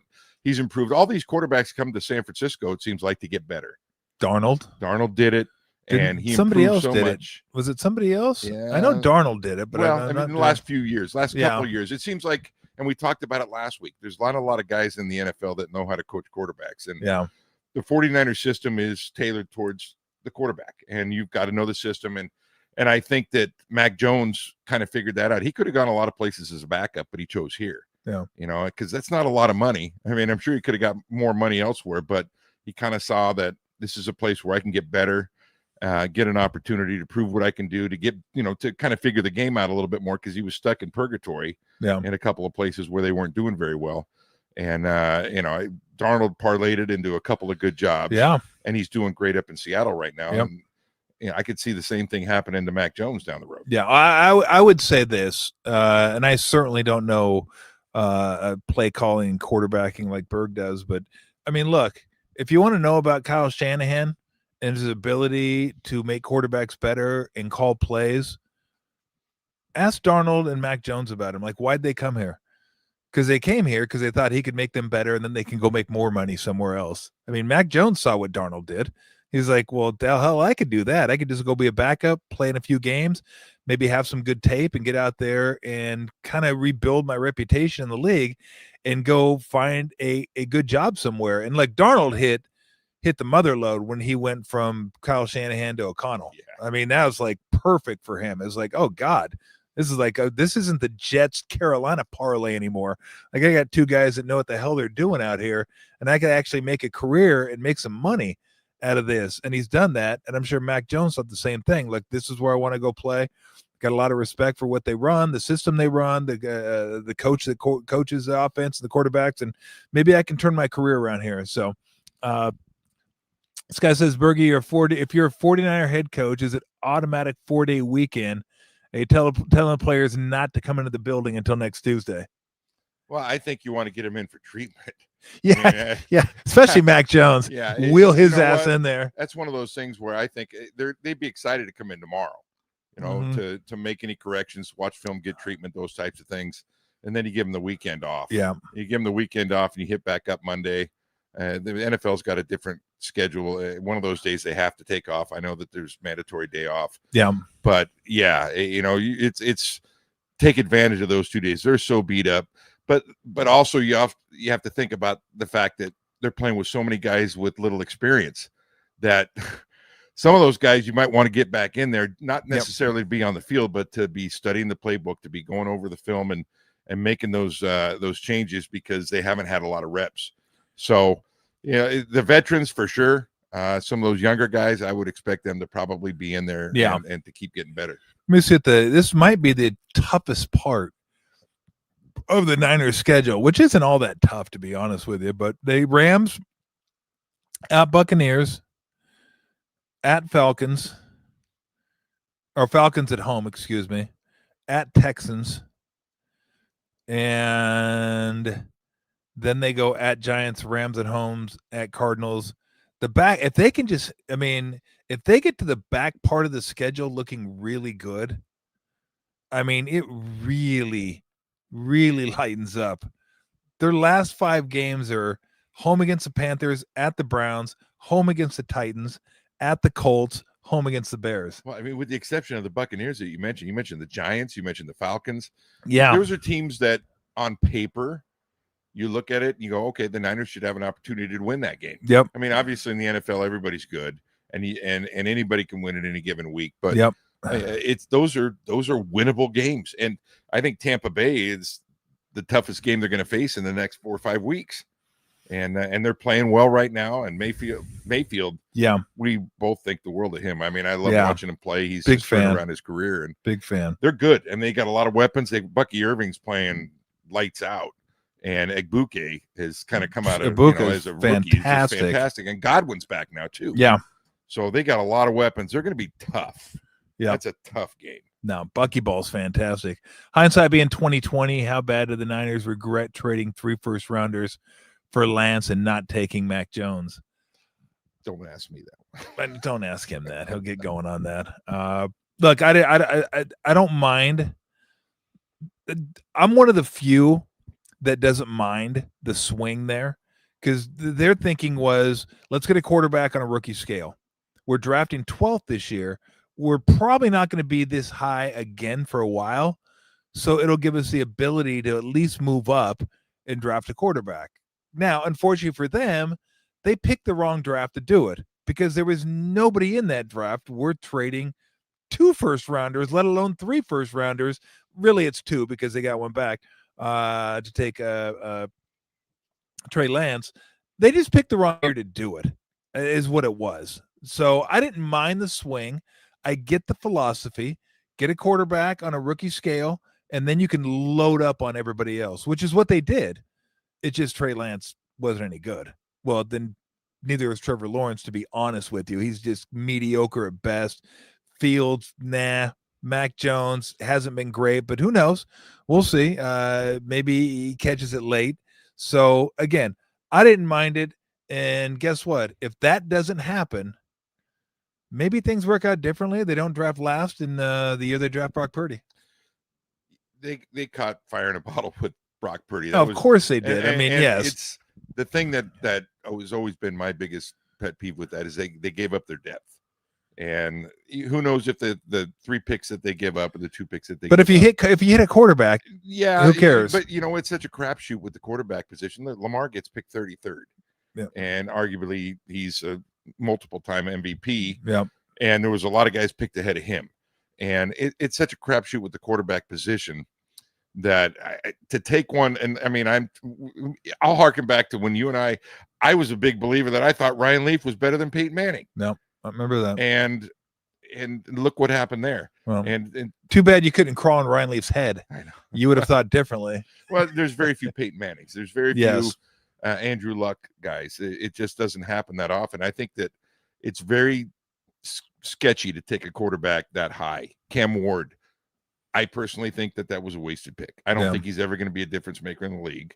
And, those picks that the Niners gave up, when we're looking at all these injuries, guys that they picked, hopefully, if you do your homework right, are guys that are going to be a factor. Either they're starting or they're backups. Yeah. And they don't have those guys now because they gave those picks up. So they're relying on, undrafted free agents or later draft picks to go in. So, giving up that much draft capital, I'm not a big fan of. And there's the problem is you look at the playoffs every year, it's all first-round quarterbacks and maybe like a second round quarterback. Like every single year you look at it, and you look at it this year, and you look at the best teams, and I think Lamar was 31, because I think he was just inside the first round. 31, you're right. So he was a first rounder.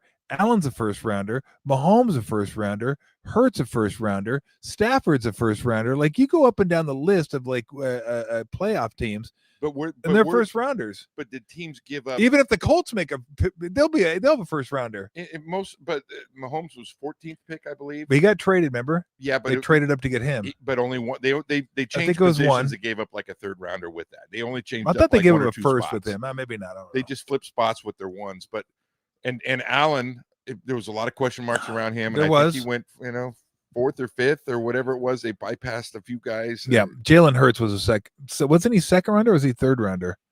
So yeah, second rounder, pick 53. We go back to Tom Brady and now Brock Purdy. Well, I mean, Tom Brady is the outlier, absolutely, right? Because he's a 6th rounder that won 7 Super Bowls. Joe Montana, that 3rd rounder. So they're out there. Few and far between, though. Few and far between, but you know what? Usually, if you're picking first, you're not very good. Yeah, and you're going to get a quarterback if he's that good, and you're going to throw him out there. Usually, they get the crap beat out of him because you're not very good. you don't have a lot of weapons for him to throw to, and then the media gets on him, and the fan base gets on him. Oh, he's not that good. Yep. And so it's that's where I'm saying it's a splashy pick because it gets fans. Oh, look, we got Peyton Manning, or we got whoever it is. They Cam Ward. Well, is he really the guy that's going to bring you to the promised land? I don't know. Yeah. Time will tell. The problem is, though, if you don't have a quarterback, you don't have shit. You don't have a chance in this league without a quarterback, unless you're the Ravens or the Buccaneers. Brad Johnson, Trent Dilfer. Those may have been and Brad Johnson was actually pretty good. Dilfer wasn't bad that year, but other than that, you look at teams that win Super Bowls. Or, I mean, if I guess, well, there's only been 50 Super Bowls, so you're looking at 50 different quarterbacks. What about guys like Jake Delhomme that take them all the way to the Super Bowl and they didn't win? They didn't win. Didn't win. But I mean, obviously, teams like that are happy to get to the Super Bowl. They want to win. Yeah. And so there's a lot of guys out there that have, Mark Rippon and who's what's his name? The other Washington, the Grambling quarterback, Doug Williams. Oh, Doug Williams, yeah. Guys that have taken them to the promised land that weren't great quarterbacks, but that was a long time ago too. Yeah, that was a long time ago. The league's changed a little bit since then. I do think Mac will be frustrated when Brock goes back. Look, he's going to want to get back to the bench tonight after this game, especially how well he's played. No, I mean this is the NFL. I mean, everybody knows their role, and in fact, I think if Brock comes back and he played, let's say he goes and wins one more game, he'd be like, "I've done my job. I've won 3 games. This is what they asked me to do. This is what I've done. If you need me again, I'm here for you." And if any little thing were to happen to Brock, they wouldn't hesitate to put this guy in now. I mean, look what he's done for him. So, look, every pro athlete wants to play. And I think that's a misconception by some people. I hate it. It's one of my biggest pet peeves. And when people say, "Oh, well, hell, I'd take $1 million to go sit on the bench for so-and-so." Yeah, I bet you would, because you fucking suck. You wouldn't stand a chance even coming close to these leagues. So of course you would take $1 million to sit on the bench for somebody, but these guys don't. That's why they're there, because they want to play. They want to contribute. They have fire in their ability to get out there and play at the highest level. So even when Mac Jones came here, he wanted to play, but he understood what the situation was. He was coming here as a backup, and that's just the deal. You get that. You're a professional about it. It doesn't mean you don't want to play. You don't think you can play. But I can't imagine there would be a bone in his body. It's like, "Oh, I can't believe Brock's playing." Like, he knows Brock Purdy is the number 1 quarterback here. When Brock's healthy, Brock will be back, and Brock will be the starting quarterback here. And he's done his job. And as Bergie said, he's making himself money. Like, cash register just keeps ching, ching, ching, ching, ching. Because I think other teams are starting to think, well, hell, if we had a guy like that in our system, maybe he's not the guy he was earlier on. Maybe he's matured a little bit. Maybe he has a better understanding of the position. Maybe we can win with this guy. And teams have 53 guys on a roster, 47 suit up, and all of them want to play, and they all want to be difference makers. And you'd like to think that they're all professional and they're ready to go. Mac Jones is professional. He's ready to go. And that when they call his number, he's going to be ready to go. I look at the Commanders right now, and they've been without Jaden Daniels and Marcus Mariota, who was a number 1 pick and a Heisman Trophy winner. He's their backup. He's ready to go. He's a professional. He's been a starter, but it's a team, and you want team guys, and you want guys that want to help you win. They're not in it for themselves. So obviously there's a lot of players in this league that are in it for themselves. Yeah. But the quarterback position is such an important position. I see a lot of camaraderie and a lot of other backup quarterbacks rooting for the starter to do well. They want the team to do well. They want that guy to do well. You spend so much time together. You don't want him to do poorly. You want him to win. You're part of that team. And if he does get hurt, then I need to go in and I need to be the guy that's going to take us to win. And I would expect the starter to be pushing me and being excited for me to do well. And that's what you see in good teams. Look back, and you had 2 Hall of Famers with Montana and Young on the same team. And you have Steve Young on the sideline rooting Montana on, and people tried to make something of it being, oh, it's Joe versus Steve. And those 2 got along great, and they were fine, and they supported each other, and they had each other's backs, and the media made it look like they didn't. And you always saw them rooting for one another. Yeah. And that's what makes a good team. And yeah. I like what they're doing. Yeah. And it was, there was a conflict between Steve and Joe, of course, but because they both wanted to play, and they both thought they should be playing, and they both knew they could play.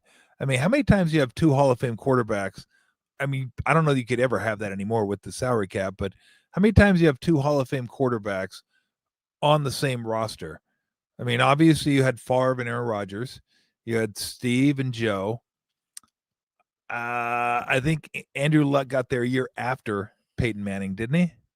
He did. I don't think he didn't sit behind Peyton Manning. Hall of Fame either.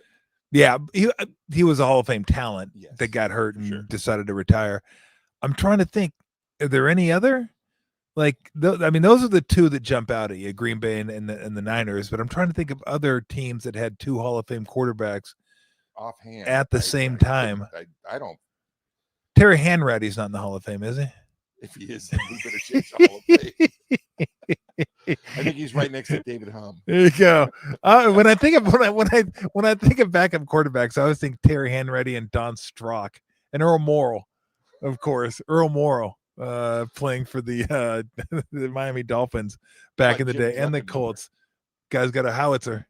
Druckenmiller's got a howitzer. Yeah, I'm just trying to think if anybody like Green Bay, Niners, and like recently I can't think of anybody. I don't think Aikman I can't even remember Aikman's backup. And did he cross over at all with Danny White? Not that Danny White's on the Hall of Fame because Danny White was with Staubach. Yeah, but I thought Staubach kept going and he kept playing. Remember Danny White, punter too. Good quarterback punter. He was a good punter. Who's better, him or Pastorini as a punter? Ooh, I got to go Pastorini, but I don't know. Like White was pretty good. He was good. You know who else? Randall Cunningham. That's right, Randall Cunningham. Randall Cunningham, punter. Absolutely. All right, let's take a few more. Then we're going to get on out of here. We've extended the post game because, well, everybody's in a good mood tonight. Everybody's enjoying this evening. What is the game plan as they head into the Bucs game? I have no idea. I have no idea. I mean, I don't think he's even thinking about it yet. He'll take a couple days, I would imagine, and then they'll start putting in the game plan and the install next week. Depend on who he's got. This is a good point. I mean, you never knows who he has. What I have. Yeah. So he's waiting to see. I mean, give these 3 or 4 days, and then Monday, or I'm sure he's going to be looking at film, but he can't do anything until he realizes what he has. Yeah, no doubt about it. All right. What games are you excited to watch this weekend? College, it feels like, what's a really kind of interesting game to me is Alabama Vanderbilt, because Vanderbilt's pretty good this year. That dude Pavia, the 9th year senior, this fucking guy, like, you get so many guys now in college sports are like, oh, let me play another year. I know I'm not going to make the next level. I just want to make as much money as I can. NIL. Let me get some more NIL, sweet NIL money at Vanderbilt. But Vanderbilt's pretty good. You remember they beat Bama last year at Vanderbilt. So I think they're 16. Alabama's 10. They're only 10-point favorites. When's the last time Alabama's only been a 10-point favorite against Vanderbilt? So that one, but I really feel like we're going to take a step back in time a little bit to like 20 years ago where Miami and Florida State was a big game. Remember, that used to be the game Labor Day. Like, that was the first weekend. It was Miami and Florida. And if you go back before that in the 80s, I can't tell you exactly what weekend it took place, but that was a game you go back and watch. It's like, damn, NFL guy, NFL guy, NFL guy, NFL guy, NFL guy, NFL guy, NFL. Yeah, exactly. Like, that was the game. Yeah. That was the game. It wasn't like Alabama, Georgia. It wasn't Michigan, Ohio State. It wasn't Notre Dame against who. It was just, that was the game. Like, Miami, Florida State was the game back in the day. And it was the game running for about 5 to 8 years. Like, it was awesome. And then it just fell apart. Florida State wasn't very good. Then Miami wasn't very good. So the fact that they're both really good, I'm pumped to watch that one. That'll be fun. Do you think it takes the luster off the loss to Virginia last weekend? A little bit. Like, I was kind of, I mean, Virginia's okay, but yeah, I'd probably, if they were undefeated, then it'd be massive. It'd be massive. But if Florida State wins this game, then they get a leg up to win the ACC and gives them a leg up to get to the playoffs. I think Miami's a cut above. Miami's defense is good this year. Good. And I think Beck is he's putting his name in there for the Heisman. He's playing so yeah, well he is. Now. And if he goes out and has a big game right now, I'd say he's the front runner. What about Moore for Oregon? More too, but I think that that was a pretty good game he played at Penn State. I'm a West Coast guy. I'm an Oregon guy. Love watching them play. It seems like the media on the East Coast, though, they tend to favor those teams that they see often. And Oregon, as much as they're on TV right now, they get to see them, but sometimes they have to play, 10 o'clock at night when they're playing on the West Coast, and those guys don't even see it. Yeah. So I think Beck, because of the name, because it's Miami, Florida State, all the eyes are going to be watching. Last week they had, you had Alabama, Georgia. At the same time as Penn State, Oregon. This week it's going to be all Miami, Florida State. Everybody's going to be watching it. No, that should be a good one. Maybe not. I don't know if it's going to be a good game or not, but it'd be fun to watch Notre Dame Boise. It's just such an odd game. It is an odd game. I wonder if Boise will go back to their roots and do some just some weird shit against Notre Dame, like big underdogs, do some trick plays and stuff like that. That'd be kind of fun to see. Well, I know those were all Chris Peterson time. They were the Chris Peterson. So innovative with the stuff. Yeah. It's the guy that they have there now. I'm not a big fan. There you go. As far as the NFL, let me look and see if I can find this. Our games this year, this week, Denver, Philly should be somewhat interesting. I believe. Let me see what we got. Vikings, Browns, no thank you. Cowboys, Jets, pass. Broncos, Eagles, good. Texans, Ravens, no thank you, especially with Lamar being out. Raiders, Colts, nah. Dolphins, Panthers, hell no. Buccaneers, Seahawks be a pretty decent game. Where's that game? That's at Seattle. Yeah, Seattle's a 3-point favorite in that game, so that should be a good game. Titans, anybody, no thank you. Commanders, Chargers. That's a good one. Daniel's going to be back. Where's that game? That's going to be in LA. Okay.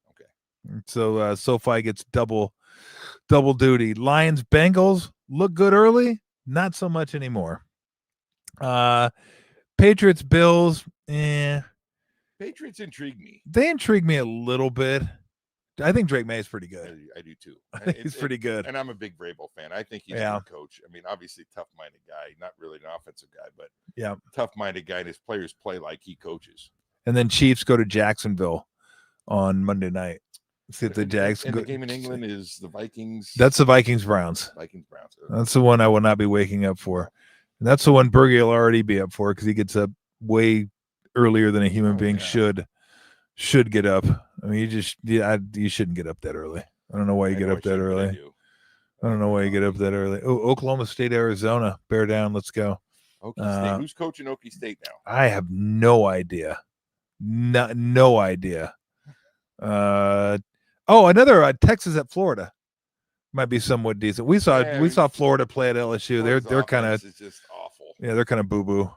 And so we'll bet. I want to see what Arch Manning looks like. He has not been what everybody expected he was going to be earlier this year. Probably should have realized that because the guy last year, God, I can't remember. Ewers. Yeah. Ewers wasn't that great. And if Arch couldn't beat him out, we should have figured, okay, he's not that great. Because Ewers was an adequate quarterback. Yeah. And he played for a long time. And I thought he was better younger than he was later in his career. But, Arch, he's young too. He hasn't played a lot. But I'm just not seeing a lot of skill set there, big skill set out of him. And I expected a big arm. Yeah. Don't really see it. Yeah. And I think everyone thought he was going to be just incredible. It was like almost impossible for him to live up to the hype without ever playing. He played a few games last year against dog shit competition. Got a few plays against Georgia where he's running the ball and stuff. And everybody just thought, well, he's a Manning. Of course he's going to be great. How could he not be great? He's a Manning. You know what? Maybe every Manning's not going to be great, and maybe it'll take him a little while to kind of figure out what he does well, what he doesn't do well. And guess what? I don't care if you're a Manning or not. You're not immune to expectations. No. And you feel it. You can say you don't feel it at all. I don't feel it. Just my teammates in the locker room, stuff like that. But still, that kind of stuff is like, man, the anticipation. They've been waiting for Arch Manning to play down there for a couple of years. And I thought Ewers was better 2 years ago. Last year, I thought it was just okay. Yeah, just mediocre. So people have been wanting Arch Manning to play, and he hasn't. And now that he's playing, they're like, that's all we're getting? But you know what? I have so much respect for the kid because he could have left and gone anywhere. And nowadays, quarterbacks are just bolting at the drop of a hat and just, I'm going to go here, I'm going to go there, I'm going to chase money here, I want to be the starter there. And he stuck it out because he wanted to play in that offense, and it felt that it fit his system. But obviously, money's not an issue with him. No, so that wasn't a big factor. But most guys really want to play immediately, and I think his uncles had a big hand in that, saying, "Hey, you need to learn, you need to get better. Throwing you in there to play is not going to make you better. You need to learn under this system." And only time will tell. We'll see. Yeah. Who do I think John Cena's last match is going to be against? I have no idea. The Rock? Isn't The Rock still a kind of? I think he does. I haven't watched WWE in a long time. Iron Sheik, R.I.P. Yeah, you can't load up the boot. Can't load up the boot for him. Can't load up the boot for Hulk. Can't load up the boot for Andre the Giant. Slaughter? I don't know if Sergeant Slaughter's still around or not. He did put Ratto in the Cobra Clutch though, which was one of the funniest pictures I've ever seen. The Rock, Undertaker would be a good one. Joe Hendry. I don't know. I haven't followed a close enough. I know Roman Reigns was like a big guy, but I'd just be guessing at this point. So I don't know. So I don't know who Peacemaker is going to be facing in his last match. That's a good show, by the way. I do enjoy John Cena. He's pretty funny, and Peacemaker is a pretty funny show. All right, last question. Throw one more up there. This will be it, and then we will be out of here. Holy cow. Good thing you don't have school tomorrow. I know. You're off. Fantastic. You're off. Yeah, one of those sweet teacher work days where the teachers just say, we feel like taking a day off today. Let's throw that one in there. I've had enough of these kids. Well, that's why summers are like 2 months long now instead of 3 months long like they used to be. Do I think Mac will be okay to play in 9 days? Yeah, I think he will. I mean, I think he's going to be sore as shit tonight and maybe the next day and the next day, but he finished the game.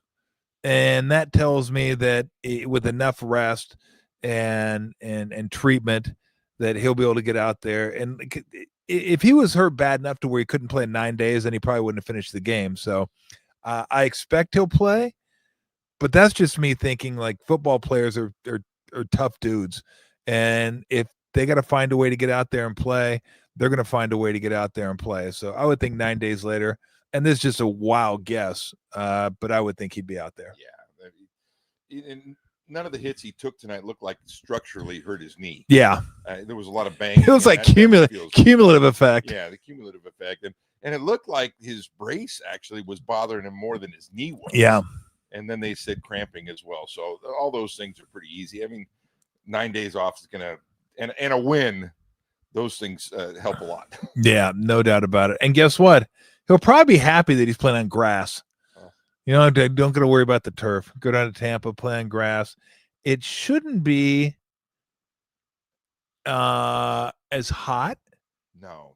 I mean, it was 100. It was 100 when the Eagles were playing. So, I'm going to ask you this. I've never taken one. Have you ever taken a Toradol shot? No. You haven't? I have not. Did you ever get a shot, like a needle shot, when you're playing? I'll plead the fifth on that. What are you going to get fucking arrested? What are we going to get arrested? Because I don't want to promote that. But, what do you want to promote it? Yes. What do you think the people are listening or get a fucking shot? The only time I ever did was for a hip pointer. Hip pointer? And a hip pointer. Like at halftime or before the game? Halftime. Okay. And with a hip pointer, you're not going to hurt it any worse. It's just a pain tolerance. Yeah. And so they shoot it up. You can't feel anything. You go out there, hey, I feel great. Yeah. After the game. Not so much? Not so much. I thought I'd been hit by a train. Really? It hurt so bad. But, you're not going to hurt it any worse. It's just a pain. It's a little bit like turf toe. Time is the only thing that heals it. I don't think you can shoot a toe, that would help that. But that was the only time that I ever did that. So, yeah, I mean, I don't think basketball does that. I've taken pain medication before, but just regular pain medication, but I've never taken a shot. And the reason I've never taken a shot is because, I think the team didn't need me that much. They're like, nah, you're good. We're good. We have them available, but we really don't want you to take it because we're not going to play you anyway. So you're playing like dog shit. So no, we're not going to give you the shot. All right, everybody. Thank you very much for joining. We appreciate it. It's been an extended. It's starting to drizzle a little bit. I can kind of hear it. I can kind of hear it on the canopy up there. It's kind of nice. Got the fire, got the little drizzle going on. So it's been fun hanging out. Bergie, thank you. Always fun. I appreciate it. So you're going to be with us one more time? Yes, I will. And then Bergie will be taking a 3-week sabbatical because Bergie's going to Down under, mate. He's going to Australia with the fam. Going to do a little New Zealand, little Australia, and I don't know what I'm going to do. Maybe I'll be out here by myself. Maybe I'll just bring Weston out here. I could bring Grizzly Adams, my son, out here. Big ass beard. Weston actually played football in high school and JC and stuff, and unfortunately Weston's a Ravens fan, so yeah, he's having a struggle. So maybe I'll bring him out here, but I'll still do the shows. We'll do stuff after the Sunday games. Warriors schedule pending, by the way. There may be a few shows that I'm not able to do just because I'm doing Warrior games once that season starts. You guys, most of you know I'm doing home games again this year for the Golden State Warriors. Me and Tim Roy, RC Davis, the whole crew will be up there. I think our first game's next week, maybe next first game, preseason game. Got a couple preseason games, and then we will start on I think the 21st as they play the Lakers. Although I think they play in LA, so I'm not doing road games, just doing home games again. So the first game I do is I think against the Nuggets. Tough schedule to start off with, the Lakers and Nuggets to start the season. So appreciate you guys joining us.